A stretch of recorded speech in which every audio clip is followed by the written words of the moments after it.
Continue na lang. Continue.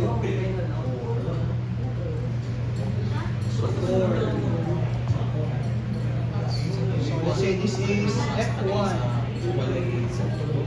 Then F2. So take note, sa OR array, mao'y programmable. So say ganito na ito presentation.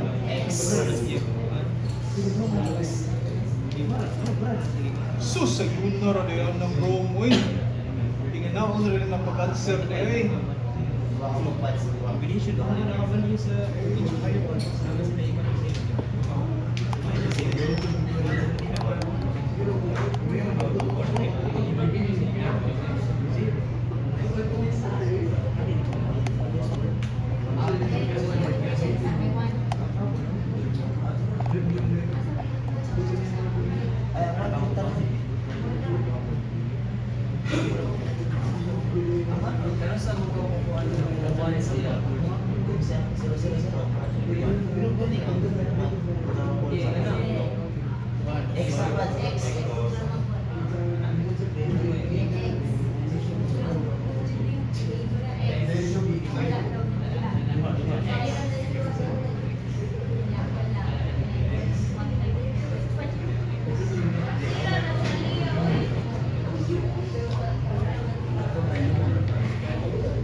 Look! Oh my God!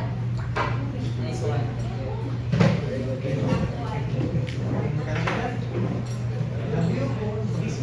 Wala na, pili lang agad eh. Okay. Sakto na ba? So wala, lagay ko. Wala yung output pin.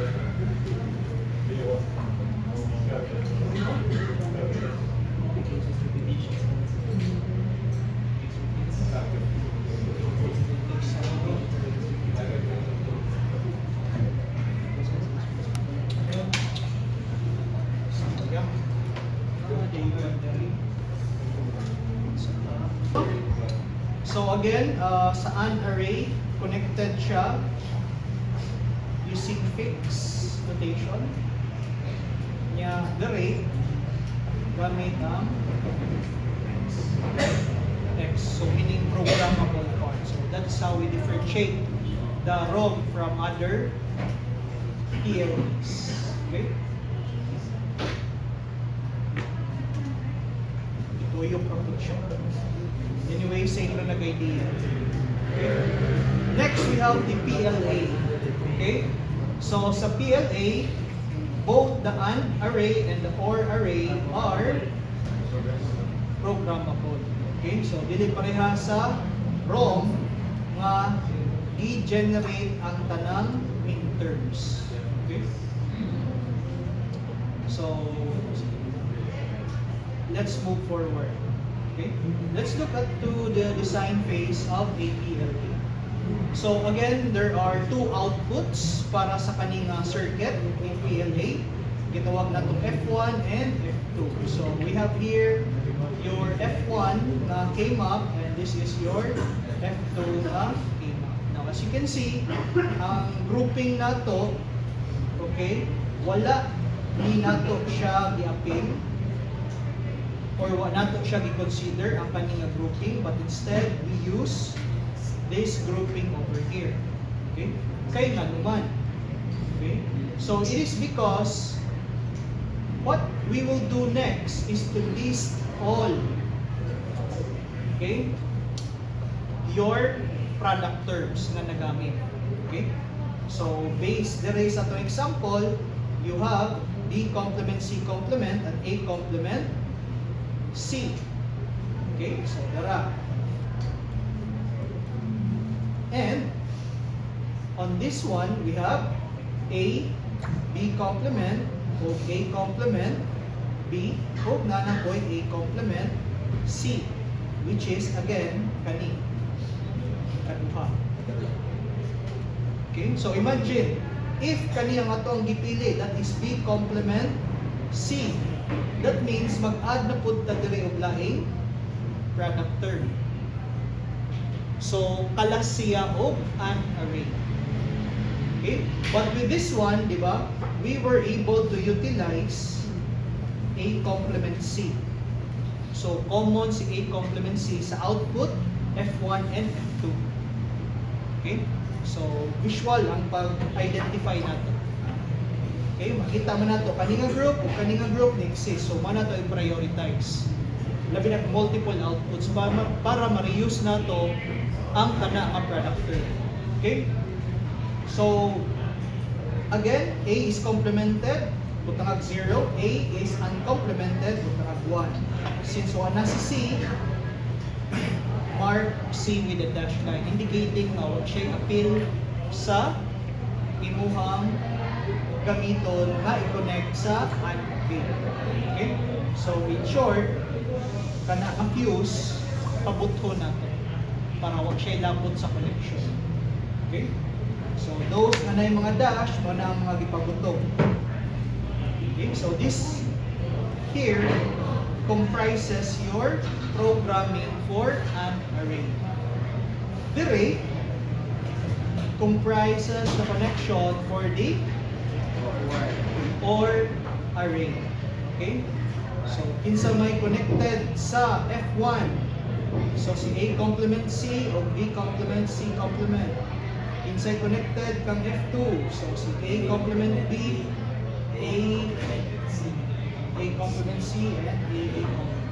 Okay? And that's it. Okay.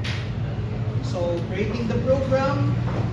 So, you have here your, C complement, A complement. The rate, B complement, C complement. The rate, you have A complement and B. Okay. So on and so forth. So, limitations sa PLA, of course, is the number of inputs and the number of outputs that you can use. So, even though na kay 16 kabuk inputs, still, ang product term na imong ma-generate will be limited to 32 lang. Okay? Anong 32 raman, sir? Naman tayo 16 kabuk inputs. Di ba? Posible mas daghan unta. Kaya mas daghan possible combination. But, of course, i-take into consideration nato dira, pwede nato i-simplify. Okay? So, pwede matantangan kung input. Okay? So, manang you don't need to generate all the product terms unlike the ROM. Kaya kung ROM pa ni siya, so 2 to the 16 jud ni siya. Okay? Yeah, of course, ang output is up to 8 lang. Okay? So, mo na siya guys. So, AND gates has a large fan-in. Kaya imagine na may 16 kabuk inputs. Okay? So, mo na siya guys sa PLA. So, again, just wait na lang the rest of the limitation. Okay? So, let's proceed to the PAL. Okay?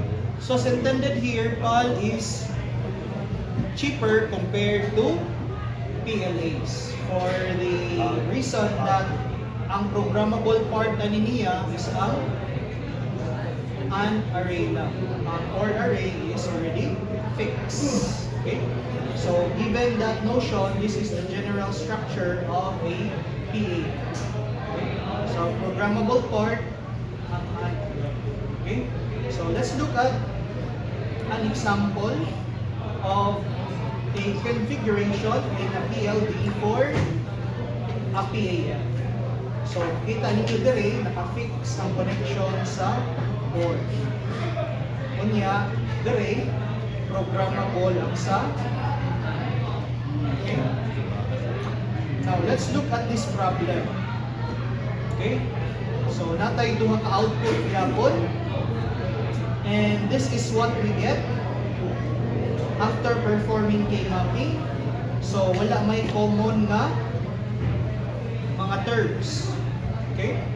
So, dire kang F1 na upat ka groupings. Of course, inabot na to ang isolated case. 1, 2, 3, 4. Dire, 1, 2. Okay? So, when implementing, natay problema. Kung sa may problema na to, si F1. Nganong problema man si F1? Kung tanaw nimo, tila ra kabuok ang pwede nimo magamit na input kang or. Tulo. And pila ka buok ipang or nimo dire? 1, 2, 3, 4. Asa man nimo ikaw connect ang ikaupat? No? Problema jud bitaw. Okay, so what do we do? Okay, so what we can do is we take out the first two terms and assign it to a variable. And this variable mo na i-fed na to diri sa ato equation, giving us now 3 inputs for the OR gate. Okay? So basically, here is another output pertaining to AB complement plus AC. So how do we implement that in a pi? Again, simple. Okay, mo niyang duha ka terms, ngayon ito ang i-create. Gigamit nato siya to form F3. Si F3 mo ay i-fed nato sa ikaupat nga input. Ang kaning ikaupat nga input, basically, why gamit? Kaya there are only 3 inputs man na itong gigamit, A, B, C. So, this fourth input will now serve as the third product term. Okay? Aside sa first two, nga gigamit nato kang F1. So, ang F2, walay problema. Okay? Wa ra man magamit. Okay? That is how you implement in a pi. Okay?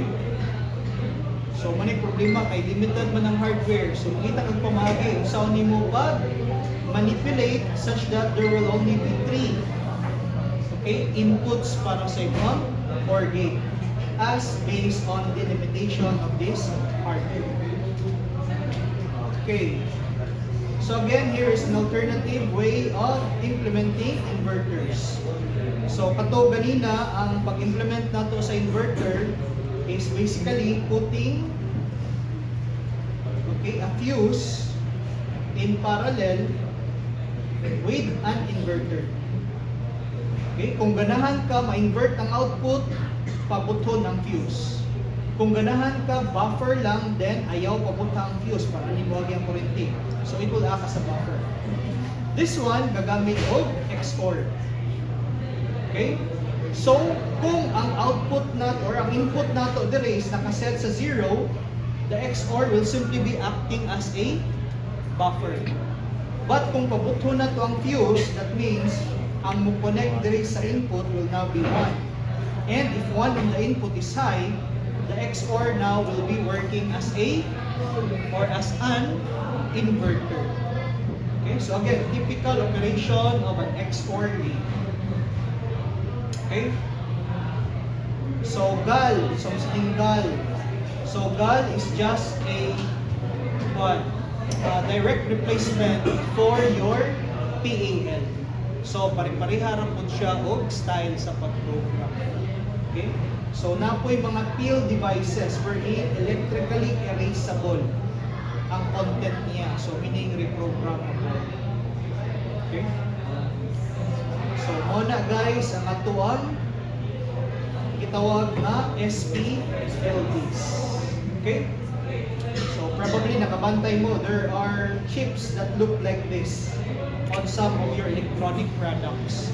Katong mga karang computer na ingani nga package. Okay? Muna gitawag nato nga quad pack. So instead nga number of pins niya nara sa isig kilid, left and right sa IC, gituyukan ang tibuok side na yung mga pins. Okay? However, murag wa na kay kung makita ang ani nga design. Kasagaran ron mga flip chip or kaning BGA. Ano man, mas denser man ang iyang design. Kaya imagine ang mga pins niya or connections na ana diri sa ubos. Okay? Mas daghan siya o connections na pwede mabuhat. Okay? And again, this is just a comparison of how we fabricate our digital circuits. Okay? So sa una, hardwired. Then came in VLSI circuits. Okay? So, unsa mo ng VLSI? So, very large scale integration. Okay? So, that means ang kaning nga mga gates isubra usa ka IC. And then came in field programmable circuits. Okay? Wherein, again, you can simply make your program via the code. So, wala na yung mga physical connection sa imuhang mga logic gates. Of course, dapat tayo ng mga gitawag ng microcontrollers. O, hindi ko sila pagkito. Baka na klase. Gawas na gawas. First year. Nagawas na. Gawas na pa. Kung wala may klase, gawas na mo. Ligawas naman, ligawas. So, let us look at this example here, guys. Okay, handa, circuit na po.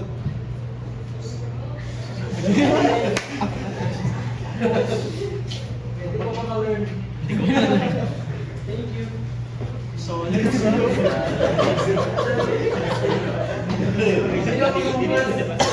Upay na yung third year ko, going fourth year. Pagkilo mo. So, let's look at this example. Okay? So, here is another circuit, okay, showing your AND array and OR array. Okay? Can you habang ma-imagine, guys, asa ang AND gate, asa ang OR gate? Tayo na. Isa mo nang mananapang. Okay? So, ang AND gate na to is kani. Okay, this is an example of an AND gate. Over here. Okay? Yung OR gate na to, asa man. Ang OR gate na to is kani. Okay? So, in this array logic, this represents the circuit ABCD plus ABCD plus ABCD. Okay, wala may inversion, nakita mo. Okay? But kung tanaw ninyo, di ba? Imagine these transistors over here, they are connected in series. So, kabaw naman ta, di ba? Logic circuits. Switches connected in series is basically equivalent to AND logic. Kani, how are the switches connected? Parallel. And we know that switches connected in parallel are OR na logic. So you don't need to prove this mathematically. Okay? Kuan ra siya, kanabang simple recall. Okay? And you don't look at the transistor in such a way nga murag bias pa nimo. Think of the transistor here as a switch. Mora mo dyan ang operation dire sa digital circuits when you talk about transistor. Di man ta nag-deal with analog signals. Now, we need to compute pilay, iyahang amplifying, gain, so on and so forth. On and off from siya. Okay? So, how is your circuit being programmed? So, basically, ang program switch na ay fuse link. The moment you blow up that fuse link, it becomes part of your logic. So as you can see here, gipabuto nato si A o si B. Si C o si D wala gipabuto. Nya si C o si D na hinuon may natangtang sa equation. Dahil lagi to ganina sir. Dahil man sad to kay nagamit man tong mga fusible links which serves as a connection kung i-appeal mo siya dili. Dire lahi man siya. Ang fuse links nga gigamit dire is basically pang bypass. Okay? So kung pabuthon sa limang fuse links dire, mao na ang mahimong part sa imong equation. Because obviously kung magtanaw mo dire, di ba? Kung wala na pabutha ang fuse link, mura ra nag shorted. So meaning wala siya say sa input. Ang naay say is kaning duha. C o B can because they can create an open or closed connection via the transistor. Okay? Yeah, how about for the OR gate? Can the OR gate be programmed? Okay? So if in case of PAL, of course dili mo program. But kung PLA ni siya, ang imuhang programming sa imuhang OR gate is by connecting the fuse on this side or here. Okay? Nganong naaman dira? Obviously, kung ang fuse manggod nimo naa dire, would it make sense? Kung nay fuse dira, then sige nag-high ang output, di ba? Kay connected sa VCC. So if you put it here, of course, maputol ang connection sa kaninga switch from the circuit, then what na siya say sa input sa imong OR gate. Okay? So, ingana sa ang iyang rationale guys, using transistor technology. Wala mo gamit o diode. Okay? So, this is the PLA notation for this actual circuit nga gi-construct. Okay? O, nausab lang ni siya. So, ano mo kasabot? Mag-sure, uy. Kaya katong ganito na bisa kay wala ginabuto ang kuan si Ang PLA may programmable and or niya. Ang PLA, programmable o AND and OR. PAL, programmable ang AND. Ang ROM, programmable ang OR. Dali, tulura ka po, di ba? Yang GAL o ang PIN, parihara sa PAL. Ano, perfect na. Okay, so kung muna na bahala, basa ni guys. Sir, ang katong ganito sa ba wala lagi pabuto ang COB at Asa? katong sa before na sir. Before ano? Ang kala ay ang AOB din. COD? AOB sir. Nabuto naman ito. Nabuto naman gusto. Ay, butay. Nabuto naman ito. Oh, wala makitang spark. Kaya kanina naman yung pabuto, kani bago pa mang buto mo na nakita ang spark. Nawala sa day spark. Kamu jud, abi hapit ang Valentine's, sa gina na mag-spark. Kamu ba? Okay? Luoy kayong mga white. Ayaw na lang. Okay? So anyway, kami na rin basa niya ni guys, characteristics. Let's move on to the CPLD architecture. Again, mga kani basa ra jud mo ani. Okay? Sabtan ram like basa. So basically, with CPLD, improvement ni siya over SPLD. Ang SPLD man good, gamay ra kayo og sulod. Okay? CPLD, mas higher density. Inside the CPLD is basically mga PAL gyapon, which are interconnected using the so-called programmable interconnected arrays. Okay? Connecting different logic array blocks, which is basically just a PAL. Para mas mulako o mas daghan siya ma-perform na operation. Okay? So, usa sa mga sikat kaayo na nagpasiugda ning CPLD is kaning si Altera nga company. Okay? So, we actually have a trainer nga CPLD dire na siya sa ECE department. Okay? Nastay usa dito worth mga around 500k. Pero usa ray na nila dito. Okay? Ang sa tuwa natay FPGA. Okay? Which is of course more powerful compared sa CPLD. So kung magtanaw ka sa CPLD, it's only about 32 to 1,000 macrocell ang equivalent. Anhi ka sa PLD, it can go as high as 20,000 gates ang equivalent. Okay? So pwede ka ka-design yun dira o gimuhang kaugalingong microprocessor. Okay? So kung na'y naghimo o sa to, Princeton or Harvard architecture, maybe you could create the CTU architecture. Okay? Oh, CTU, Tanaw, CTUD architecture, dili day CTU MC. Pangita. So anyway, paghuwat sa tagod sa formal announcement, wala pa yung formal announcement. So padita ka ba si status? Kalimtan lang mo yun itong sa panira eh, kay Gwen. Not all budgeting. Already na kanan. Nasa sa lista sila. Burus kita lang to burus. Okay? So anyway, this is the programmable logic structure over here. The programmable routing structures, kani sila, kani. In between sa programmable logic. Then your programmable input-output, which is kani. Okay? So, probably makabantay mo katong sa previous slide nato, di ba, na ay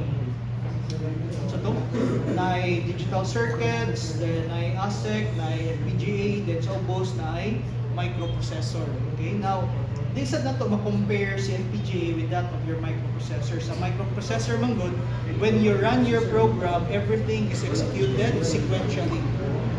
When you design a circuit in FPGA, take note, mura mo ka-design analog logic circuit. So that means when you run your program here in your FPGA, okay, depende sa design sa imong circuit, your circuit could function concurrently with each other. Okay? Dili pareha sa microcontroller na sequential. Kay mag-agad man siya kung sa gisuwat nimo sa program kani siya kung mag-design mo pwede man nga parallel ang imuhang execution. Nakay-create na other circuit, nakay-create na counter circuit, and they will be functioning concurrently with each other, just like how you constructed your digital circuits using logic gates. Okay? So, one of the important feature there when you are working with FPGA is the use of the so-called lookup table, which is basically kung magtanaw mo dire, what does this remind you of? Kuan. Multiplexer. Ako na lang para kumanta. Okay? So kung nakahinumdum mo sa previous notes ninyo, we have discussed actually on how to use multiplexer as a logic function. Di ba? Pwede na magamit si multiplexer to perform logic function. Okay? Nga programmable. All you need to do is modify the data input and have the select input serve as your input combination. Diba? Butangan lang nimo 1 or 0 diri sa data input. And that is basically makuha nimo gikan sa output sa truth table. Okay? So again, here is an example of an 8x1 multiplexer. So naa kay tulo ka select inputs ug naa kay 8 data inputs. Okay? So this multiplexer is created using 2x1 multiplexer. Okay? So that is a 3-input LUT, lookup table. So inside an FPGA, it's basically consists of a lots of LUTs with interconnections and programmable output. Okay? Sige lang, di na ninyo makita guys, si program. Okay? So, ang importante dire is, let's try to understand how your FPGA works or how your LUTs work inside your FPGA. As said earlier, they are just multiplexers. Okay? Now, as what we can see here, this is a very simple example of a 4x1 multiplexer implementing what? An XOR. So, in a 4x1 multiplexer, na kay 2 select inputs, then na kay 4 data inputs. Of course, may challenge no? 2 inputs, select. Yeah, data inputs. gikan diretso from the truth table. So it's not very efficient. Okay? So we can create a smaller, or we can implement this using smaller multiplexer. Let's say a 2x1 multiplexer. So, inumdum pa mo ani? Abot lang. Hopefully, inumduman pa ninyo. So, if we look at the value of W1, di ba? Kung 0 si W1, this is simply acting as a buffer. But if si W1 becomes 1, ang output F is inversely proportional to W2, which is basically implemented with an inverter. Diba? So with this one, we were able to implement two variable K-map using a 2x1 multiplexer. Okay? So mas gamay-gamay ato ang multiplexer nga nagamit. But of course, medyo nagamit ang tag-additional nga gate. But it is more efficient compared to this one. Kay kani, timan-in na akay 2x4 decoder. Mas daghan siya gates gigamit sa sulod compared ani. Okay? So that is why this is more efficient. Kay internally, mas gamay siya og logic gate na gamit. And going higher. Okay? So, implementing the same design. So, this time around, nagbase ta sa input na W2. Okay? W1 of W2. So, sa combination nga W1 of W2 nga 0, 0, kung tanaw nimo, ang output is 0, regardless of what's value ni W3. Pag-abot dire, ang value F is equivalent to W3. So, mo ng W3 ra po gibutang. Dire, maura sa W3. Yan, dire, since ang output nimo is 1, regardless kung sa value ni W3, then you put 1. So, again, we have already discussed this, okay, last semester. Okay? So, it can be implemented using a 4x1 multiplexer. Ang kaning 3 input na problem. Okay? Of course, this is how we do it before, di ba? Visualization, looking at the truth table. Okay? So, kani, again, visualization. This time around, gamit tawag 2x1 multiplexer to implement. So, kung 2x1 multiplexer gamiton, this is how we will be analyzing this. Okay? So, kung magtanaw mo ani nga table, di ba? This is equivalent to what? An XOR. So, one equation. Kani, XOR. So, that means, kung W1 is 0, XOR. Kung W1 is equal to 1, XOR. Okay? So, implementing the circuit, it goes like this. Okay? So, W2 and W3. Okay? So, basically, kung tanaw nimo, this is how we implemented the XOR, di ba? Ang usa ka input select, kung kanus ama buffer, kanus ama inverter. Nya diri, we utilize again that same technique. Ma-buffer, ma-inverter. And that is the equivalent of our 3-input XOR. Okay, mao man jud i-consider nato ganina no? How previous day. A, XOR B, XOR C. So, ma-implement na siya using a 2x1 multiplexer. Okay?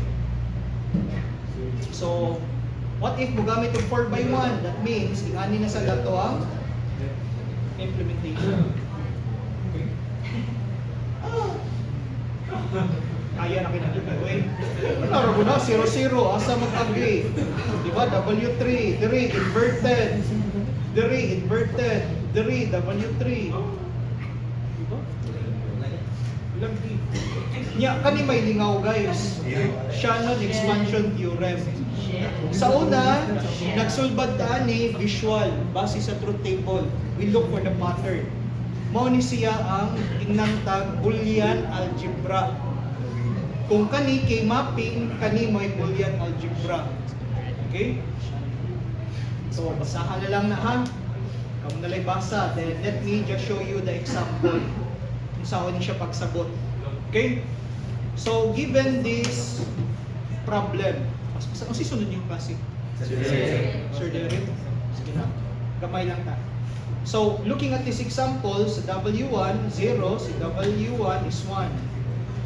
This is how we see the problem. Okay? So, when W1 is equivalent to 0, imuhang pangitaon kanang naay W1 is equivalent to 0 o kanang W1 niya nga naay 1. Okay? So, based on this example, this is what we get. Okay? So, na-gets ba ninyo how we got this one?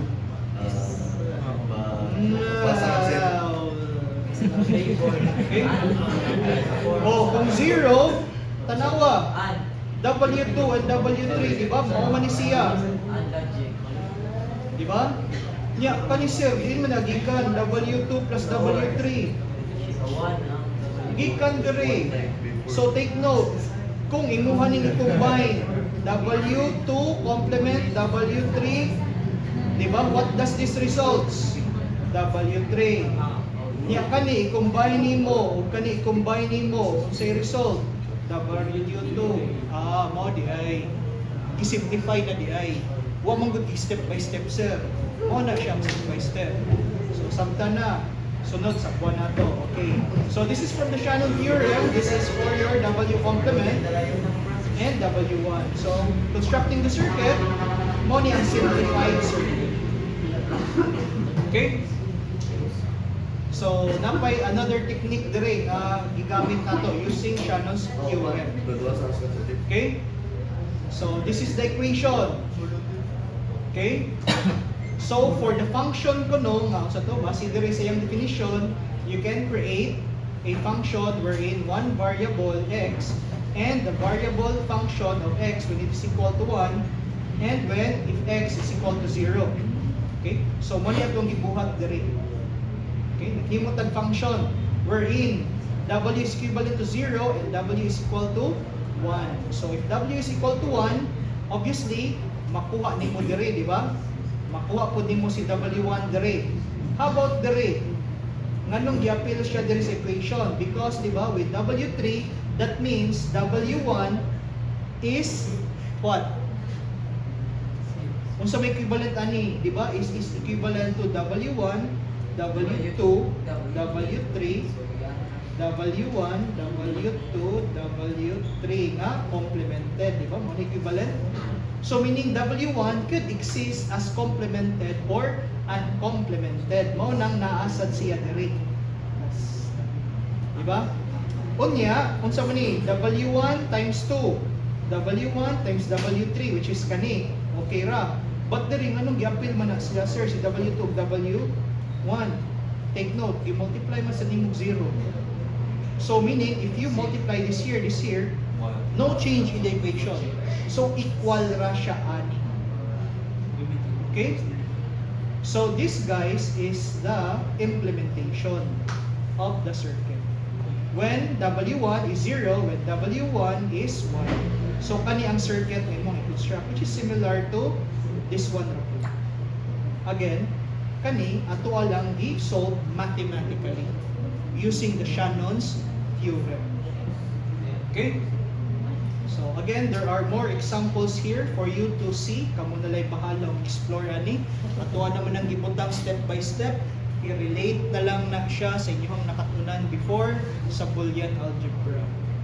Hopefully by now, you still remember your Boolean algebra. Okay?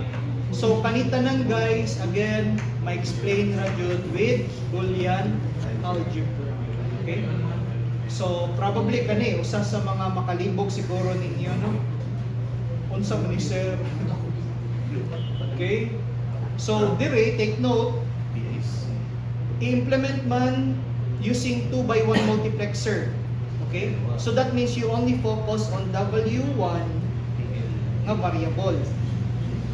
Kay mo man ay gamiton nimo to select sa imong 2x1 multiplexer. Dire using 4x1 multiplexer. So meaning duha ka variable ang imong gamiton. To select.